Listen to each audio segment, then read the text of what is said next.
Sandali lang. With all due respect, Attorney, Congressman Joel, opo, I'd like to engage you dito po sa isyong ito.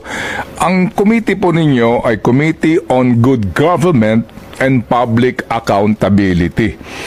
Wala naman sinasabi dito na kapag ang involved ay koronel, na hindi na dapat tanungin pa sila kung saan napunta yung pera, di ba? At bakit ang mga liquidation po ay gumamit ng mga sinasabing fictitious na mga tao. Ba't biglang ngayon, biglang ipaubaya sa military itong usapin, nitong pagsagot, nitong dalawang koronel sa issue kung ba't ba ganon ang disposisyon sa pera ng bayan para hindi namin masakyan? Ito po yung Manong Ted, nung huling nakapag-usap lamang po kami ng mga kasama natin. Pero kagaya po nung sinabi ko sa inyo, ito po hindi pa naman tapos. Ang gagawin lamang po namin ngayon, mag-wrap up kami para year-end update sa ating mga kababayan. And hopefully mamaya, marami po tayong mga update, kagaya po yung mga nakikita po namin ng mga batas na dapat ipasa, yung mga naging violation, dito po na nakita po namin sa itong pag-hearing po natin. So, dito po, ilalahad po ng ibang mga kasama natin yung mga tingin nilang mga recommendation na naging violation. At pagkulang pa, kagaya nga po na sinabi ko sa inyo, may mga iba po na gusto pa na masundan pa itong mga hearing, yun po ay gagawin po sa mga susunod na araw. Parang Congressman Joel, wrap up ng year-ender kumbaga ng inyong investigasyon, pero wala pa rin pong linaw kung pahaharapin ninyo itong dalawang security officers na ito para magpaliwanag kung bakit nga ang liquidation ay may mga Mary Grace Piatos at Cocoy Villamin at ilang pang mga pangalan at libo-libo itong mga liquidation papers na kanilang sinumite na may duda nga po kayo, no? Again, ano po yun? Parang hindi ho namin talaga maarok yung sinasabi po ninyo na wrap up, tapos hindi pa tapos. Parang sa amin po, ulitin ko lang, parang may something. Alam niyo ho yun? Parang meron kaming pakiramdam na parang there's really something missing, Congressman. Manong Ted, actually, nakuha na rin po namin kasi pati yung request namin sa PSA, yung 677. Yung 677 na pangalan. At nakuha ko na po kahapon na i-report na po sa akin ng COMSTEC. At halos karamihan po dito lumalabas ay non-existent. So out of 677, nasa more than 400 po dito ay non-existent. At more than 200 po dito ay yung mga tinatawag po natin halos doble-doble yung pangalan. So, hindi po nila kaya ito po ay magiging kaparti po ng pag-uusapan namin sa susunod. Okay. Pero ang suma total po, nakita na rin po namin at meron po kaming conclusion na ito po ay talagang mga bogus. Opo. Yung nga po. So yun po. Ngayon, ang nakita rin po namin, ang isa pong maliwanag, ito pong AFP pong dalawa, ay talagang wala naman silang ang tawag dito. Parang wala naman sila talagang authority para sila talaga ay mag-conduct o mag-disburse ng ganitong kalaking pondo.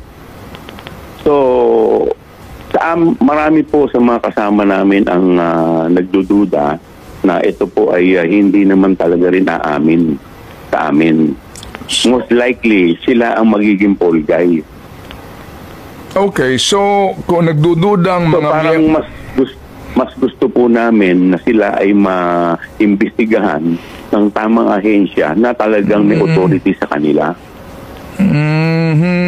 Pero Congressman Joel, kaninyo, no, ang pakiramdam at kaalaman ng inyong mga miyembro, ito'y fall guy at ito ay yung klaro po na wala naman silang poder para mag-disburse itong ganitong kalaking pera ng gobyerno. But why don't you make it, di ba, kung sila hindi namang magsasabi ng totoo, ba't niyo po hindi isa publiko yan? Para mapakinggan ng publiko, mapanood namin sila. Dahil in fairness sa dalawa po kasi, in fairness po Congressman sa dalawang ito, napakinggan natin sila Acosta, napakinggan po natin itong sila Pajarde in open public hearing. Pero itong dalawang ito ngayon, itatago po ng militar yan, hindi ho open to the public yan Di ho ba? Parang yung parang nawala po yung essence ng Good Government Committee at saka yung public accountability and for the public to know, ito ho magiging sagot ng dalawang ito in open public hearing, Congressman. Ginamit na po kasi sila sa sa impeachment Meron pong nag-file ng dalawa sa impeachment. So ito po kasi usapin na to ay babagsak na sa Department of Justice, sa Committee on Justice. So may kaugnayan sa impeachment ito. Opo, dahil ito po ay binagsak na po ito. May dalawa na pong may dalawang complaint na po dito po sa impeachment at ang bagsak po kasi nito ay sa Committee on Justice. At dito sa Committee on Justice, magkakaroon po dyan ng hearing. At dito po titignan, dahil ang ginamit po dito, kung hindi po ako nagkakamali, ay ito rin pong paglilitis namin. Dito po sa, yung mga nailabas po natin dito sa ating committee. At dito po, bibigyan sila lahat ng opportunity para sumagot at magkakaroon po sila ng hearing. Opo. Kaya mas minabuti po namin na ito po yung tamang tamang committee para dito ay buksan lahat yan dahil mabigyan sila ng opportunity na sumagot. So, at the end of the day, sa bandang dulo, may kaugnayan itong desisyon nyo sa impeachment ni VP Sara. Yun po yung conclusion doon. Okay, sige. So, impeachment ni VP Sara, Congressman Joel. Pero hindi ho ba totally separate yung Committee on Justice hearing? Hindi pa nga ho tayo sigurado kung magpapatawag ba sila ng hearing kasi hindi pa nga nare-refer sa committee. Wala pa nga po sa wala pa nga pong referral from the House Speaker sa Committee on Rules. So hindi ho ba that's entirely a different matter? Kasi Committee on Good Government, kayo po, maaari kayong magpatuloy lang on your own at kung gagamitin pa rin yan sa impeachment, hindi ho naman labag yun sa panuntunan po ninyo. As a matter of fact, makakatulong kayo sa bayan sa paglalahad po ng katotohanan sa isyong ito, di ho ba? That's an entirely separate committee and separate distinct function of different committees, Congressman.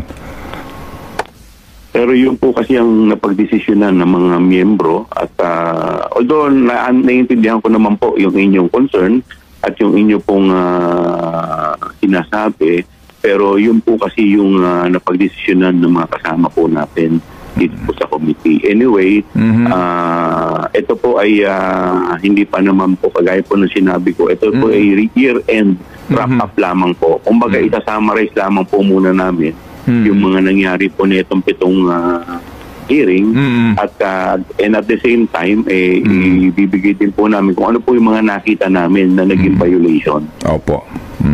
So, may kaugnayan kaya ito sa public statement ng Presidente na wag na ho kayong ang Kamara po ay wag nang pumasok pa sa issue po ng impeachment ng Vice Presidente, kaya tila ho, ngayon po sa amin po ditong social media pages, sinasabi ng iba, ang reaksyon ay parang lumalambot kayo, Congressman, sa isyong ito?